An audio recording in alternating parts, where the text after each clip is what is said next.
Hello friends, मेरा नाम बीना है। रिसेंटली मेरा कोविड रिपोर्ट पॉजिटिव आया था। ये वीडियो बनाने के पीछे मेरा मकसद ये है कि मैं आप सब लोगों के साथ अपना ये एक्सपीरियंस और जर्नी शेयर कर सकूं, ताकि जो लोग भी इस बीमारी से अभी गुजर रहे हैं वो उनको कुछ तो मदद मिल सके। तो मेरी शुरुआत हुई थी फटीग से। एक दिन सडनली मुझे बहुत फटीग लगने लगा। जो काम मैं यूजुअली घर में कर लेती हूँ वो काम मैं नहीं कर पा रही थी, तो मैंने इतना नहीं सोचा, मैंने सारे काम छोड़े और मैं जाकर के सो गई। मैं दिन भर सोई, रात भर सोई। नेक्स्ट दिन जब मैं उठी तो मेरा फटीग तो कम नहीं हुआ था, साथ ही मुझे मसल एक और मुझे काफ़ी हेडेक हो रहा था। लेटर इन द इवनिंग मुझे फीवरिश फील हुआ। मैंने फीवर नापा तो मुझे 99.5 फीवर था। फीवर बहुत ही लो ग्रेड था, लेकिन ये एक खतरे की घंटी थी। तो चूंकि मैं इस कोविड एरा में कोविड डिजीज़ के बारे में काफ़ी वेल इन्फॉर्म्ड हूँ, तो मैंने इमीडिएटली अपने आप को आइसोलेट किया। मेरे बर्तन अलग किए। मेरे घर में दो छोटे बच्चे हैं, मैंने उनको अपने आप से अलग किया। मैंने मास्क पहनना शुरू किया। फीवर मुझे इंटरमिटेंट था, एक दिन तक आता था जाता था, आता था जाता था, बट लेटर ऑन फीवर मुझे लगातार रहने लगा। फीवर बहुत ही लो ग्रेड था, associated with few episodes of loose motions. Loose motions इतने नहीं थे कि उसके लिए मुझे कुछ करना पड़े, लेकिन लूज मोशंस हो रहे थे।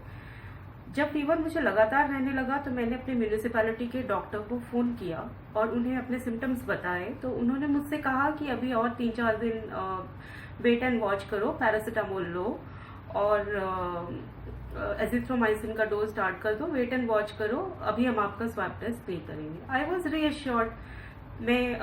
लेकिन मेरा फीवर कम होने का नाम नहीं ले रहा था और मुझे लूज मोशंस ज़्यादा ही स्टार्ट हो गए थे। लूज मोशंस इतने ज़्यादा हो रहे थे कि मैं कम्प्लीटली डिहाइड्रेटेड और बहुत ही वीक महसूस कर रही थी। मेरी वीकनेस बढ़ती जा रही थी। वन डे आई रियलाइज कि अब मुझे मेडिकल हेल्प की आवश्यकता है।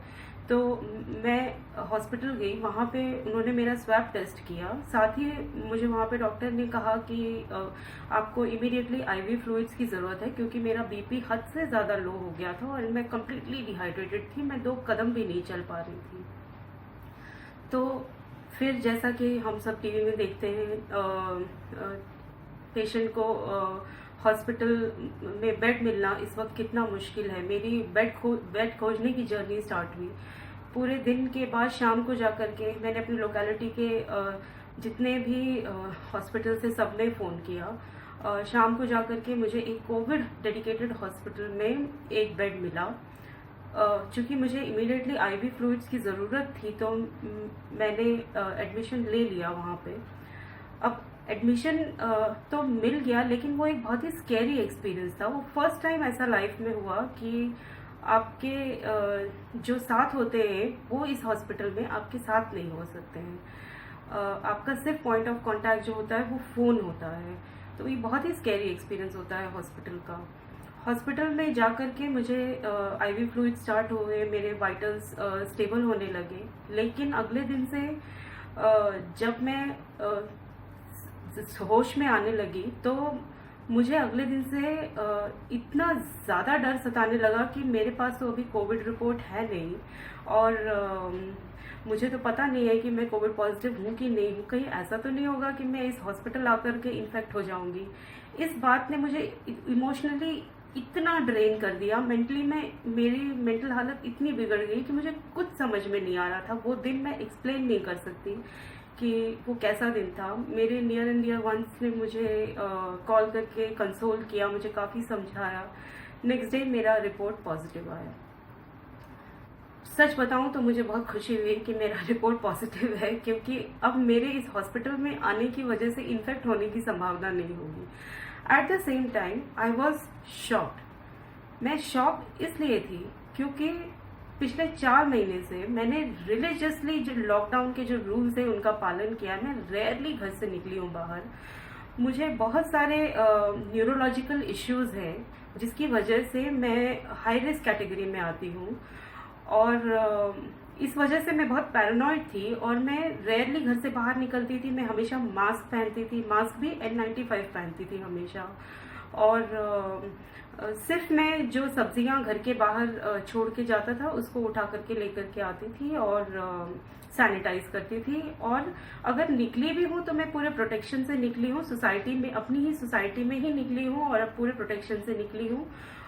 मुझे सच में नहीं पता कि ये मुझे कैसे, कब, कहाँ, कैसे ये मुझे डिजीज मिला, मैं आपको क्लियरली नहीं बता सकती। हाँ, एक बात ज़रूर है कि मैं हाईली इन्फेक्टेड एरिया में रहती हूँ। जैसा कि डॉक्टर बोलते हैं कि for every tested patient, for every one tested patient there are 30 untested covid patients. तो शायद ये बात उनकी सही होगी। बहुत सारे हैं जिनको पता नहीं है और वो बाहर घूम रहे हैं, जिनकी वजह से ये बीमारी स्प्रेड हो रही है। इसमें उनकी भी गलती नहीं है और हमारी भी गलती नहीं है। मेरा जो आईवी फ्लूइड्स चढ़ने की वजह से मेरे वाइटल्स काफ़ी स्टेबल होने लगे। मुझे फीवर आना बंद हो गया। मुझे 8 डेज कॉन्टिन्यूस फीवर रहा था। मुझे फीवर आना फाइनली बंद हुआ और मेरे वाइटल्स स्टेबल होने लगे। मुझे कुछ भी नए सिम्टम नहीं आए थे। सिर्फ कभी कभी मुझे मेरे चेस्ट में पेन होता था, शार्प शूटिंग पेन होता था चेस्ट एंड रिबकेज के अराउंड। मैंने मेरे डॉक्टर्स को बताया था तो उन्होंने कहा था कि ये कोविड की वजह से ही होता है and it's a very common symptom. मेरा चेस्ट एक्सरे भी क्लियर था। थैंकफुली मुझे कॉफ एंड कोल्ड और ब्रेथलेसनेस बिल्कुल भी नहीं हुआ था। मुझे अब हॉस्पिटल से डिस्चार्ज मिल गया है, मैं घर आ चुकी हूँ। मैं काफ़ी स्टेबल महसूस कर रही हूँ। मुझे ऐसा लग रहा है कि मैं इस डिजीज़ के खतरे वाले पीरियड से अब बाहर निकल चुकी हूँ। वीकनेस है थोड़ी, लेकिन आई होप कि वो टाइम के साथ चली जाएगी। इसके अलावा एक चीज़ इस कोविड एरा में मैं आप सब लोगों से कहना चाहती हूँ कि अपनी बॉडी पे के सिम्टम्स पे ध्यान दें। जैसे कोई सिम्टम आता है तो कुछ दिनों के लिए अपने आप को आइसोलेट करें और इससे होगा ये कि आपके नियर एंड डियर वंस को ये बीमारी फैलेगी नहीं, आप स्प्रेड करने से बच जाओगे। और ठीक है, ये बात सही है कि हमारे इंडिया में मोर्टालिटी कम है, लेकिन मोर्टालिटी तो है जो भी हाई रिस्क में है। तो उन हाई रिस्क के लोगों को बचाने के लिए यदि हमें कुछ दिन अपने आप को आइसोलेट करना पड़े तो इसमें कोई बुराई नहीं है।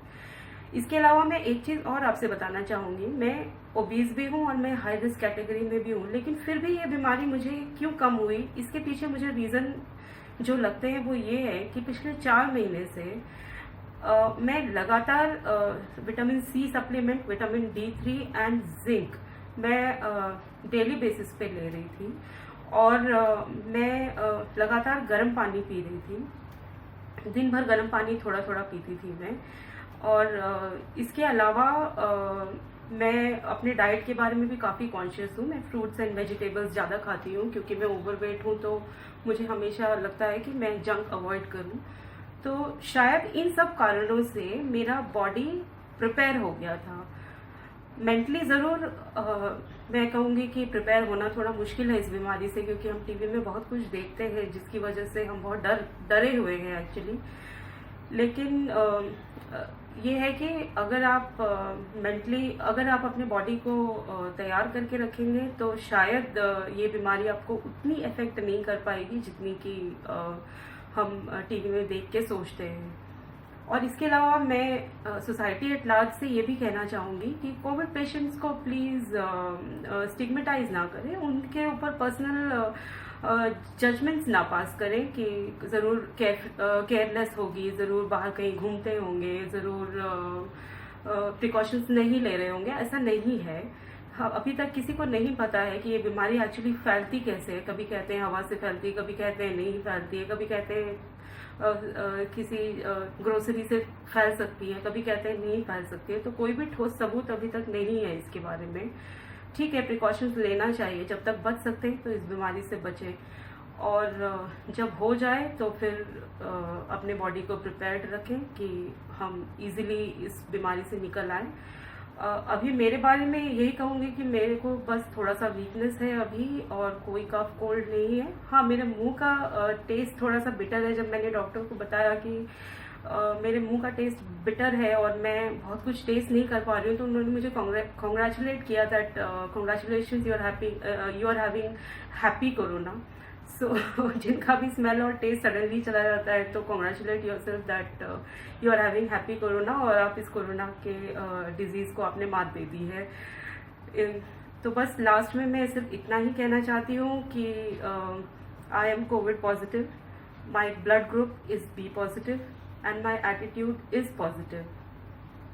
Therefore, with so many positives in my life, my status is positive.